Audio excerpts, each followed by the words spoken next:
Thank you, Ralph Tyner, and thank you, folks, for that warm Cooperstown welcome. This is an award that I will certainly cherish forever. I praise the Lord here today. I know that all my talent and all my ability comes from Him, and without Him, I'm nothing, and I thank Him for His great blessings. I'd like for you to meet my very best friend, and she is my best friend despite the fact that this month we celebrate our 40th wedding anniversary, Lulu Harwell. Lulu, will you stand up, please? My son Bill, right next to her, his wife Diane, they're youngsters. My son Gray, his wife Sandy, and their three youngsters. And my daughters Julie and Carolyn. I'm very proud of this award, but I'm even more proud of my family. You know, the life and times of Ernie Harwell could be capsuled, I think, in two famous quotations, one from a left-handed New York Yankee pitcher and the other one from a right-handed English poet. The Yankee pitcher Lefty Gomez once said, "I'd rather be lucky than good." And the poet Alfred Lord Tennyson once wrote in his epic poem Ulysses, "I am a part of all that I have met." Well, I know that I'm a lot luckier than I'm good. I've been lucky to broadcast some great events and to broadcast the exploits of some great players. When I went to Brooklyn in 1948, Jackie Robinson was at the height of his brilliant career. With the Giants, I broadcast the debut of Hall of Famer Willie Mays. When I went to Baltimore, the great Brooks Robinson came along to replace my good friend George Kell at third base. And in my 22 years at Detroit, it's been a distinct privilege to watch the day-by-day consistency of Hall of Famer Al Kaline. Yes, it's lucky that I've been there, and I've been at some events, too. I want to tell you about one that Ralph mentioned, Bobby Thomson's home run, October the 3rd. I felt a little sorry for my giant broadcasting partner that day, Russ Hodges. Old Russ was going to have to be stuck on the radio. There were 5 radio broadcasts. I was going to be on coast-to-coast TV, and I thought that I had the plum assignment.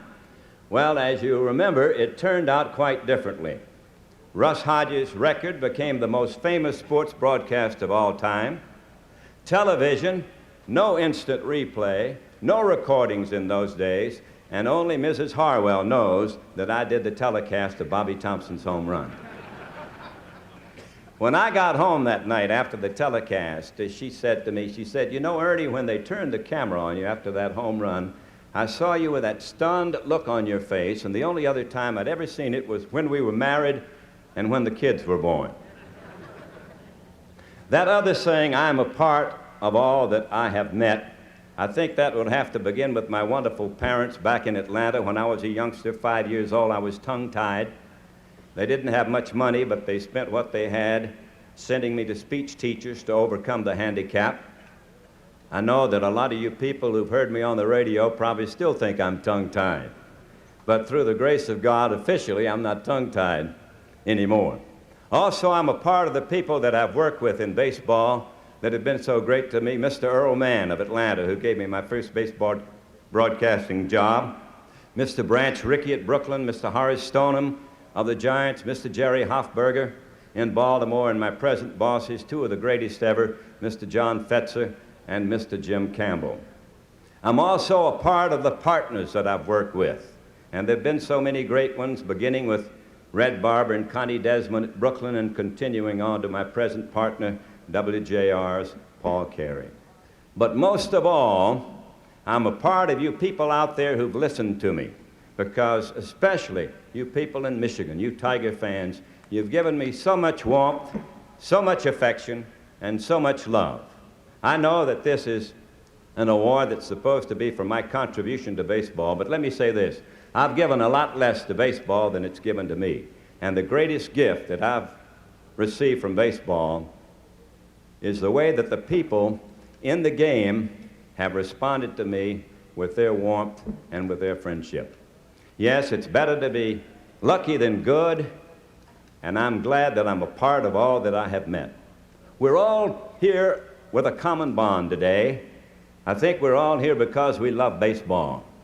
Back in 1955, Ralph referred to this. I sat down and wrote a little definition of baseball to express my feelings about this greatest game of all. And I know that a lot of things have changed since then, especially in this strife-torn, strike-filled year.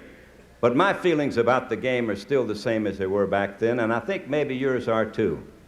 And I'd like to close out my remarks for the next couple of minutes with your indulgence to see if your definition of baseball agrees with mine. Baseball is a president tossing out the first ball of the season and a scrubby schoolboy playing catch with his dad on a Mississippi farm. A tall, thin old man waving a scorecard from the corner of his dugout. That's baseball. And so is a big fat guy with a bulbous nose running home one of his 714 home runs.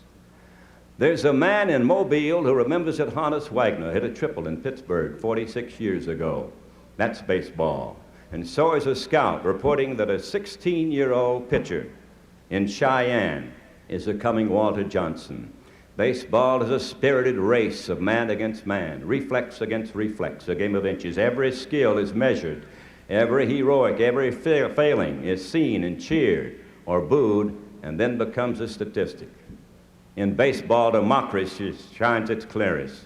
The only race that matters is the race to the bag. The creed is a rule book, and color merely something to distinguish one team's uniform from another. Baseball is a rookie. His experience no bigger than the lump in his throat as he begins fulfillment of his dream. And it's a veteran, too, a tired old man of 35, hoping that those aching muscles can pull him through another sweltering August and September. Nicknames of baseball, names like Zeke and Pie and Kai and Home Run and Cracker and Dizzy and Dazzy. Baseball is the clear, cool eyes of Rogers Hornsby, the flashing spikes of a Ty Cobb, and an overaged pixie named Rabbit Moranville. Baseball, just a game, as simple as a ball and bat, and yet as complex as the American spirit it symbolizes. A sport, a business, sometimes almost even religion. While the fairy tale of Willie Mays making a brilliant World Series catch and then dashing off to play stickball in the streets with his teenage pals. That's baseball. So is a husky voice of a doomed Lou Gehrig saying, I consider myself the luckiest man on the face of this earth. Baseball is cigar smoke, hot roasted peanuts, the sporting news, ladies' day, down in front. Take me out to the ball game in the Star-Spangled Banner. And baseball is a tongue-tied kid from Georgia growing up to be an announcer and praising the Lord for showing him the way to Cooperstown. This is a game for America. Still a game for America, this baseball. Thank you.